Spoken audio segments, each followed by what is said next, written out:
I was like I quit the show because of the Dan Schneider abuse. Wait, what happened?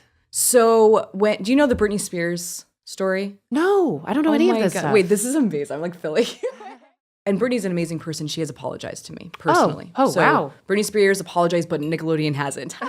Welcome to this episode of Vulnerable with my guest, filmmaker, former child actor, and advocate, Alexa Nikolas. Your experience with Dan Schneider was not positive. No, not at all. Would you like to share like some of the things that you were mentioning Yes.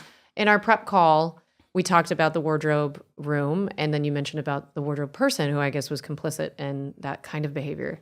So, so you had mentioned that like Dan would be present at wardrobe fittings when you were 12? Yes. Yeah. So there's like always like a curtain. It was like in the trailer.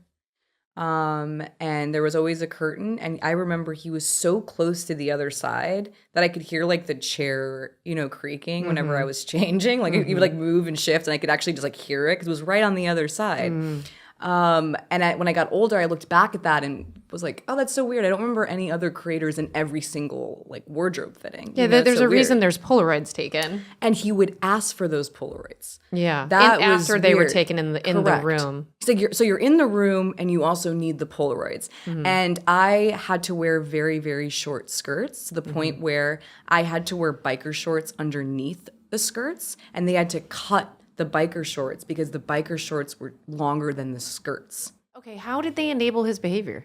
They would watch him do things that should have been... Like you're talking about the executives that were on the set. But I would just see, like the wardrobe artist who was on set.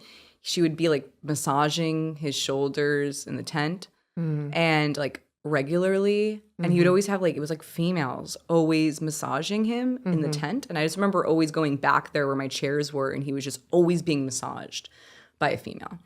And we know for season 1 and season 2, there was problems with me and Jamie Lynn Spears. Okay. Until one day, I think her and I ended up getting like in a tiff.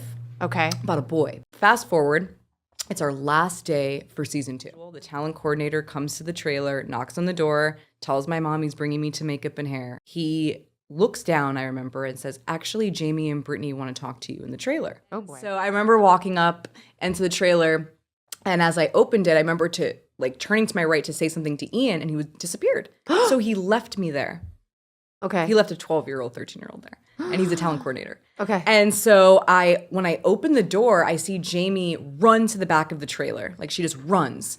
And I'm like, that's fucking weird. And Brittany goes, come on in. And all of a sudden she just started yelling at me. I start crying and the entire trailer is just spinning almost at this point. And I have an adult screaming at me saying, I'm never going to work in this industry again. She told me. Okay. And it's Britney fucking Spears. And so I'm sitting there just in shock, and I go, I'm gonna puke. And I went to the door and I had to unlock it, I remember frantically, and then I stepped out and I puked.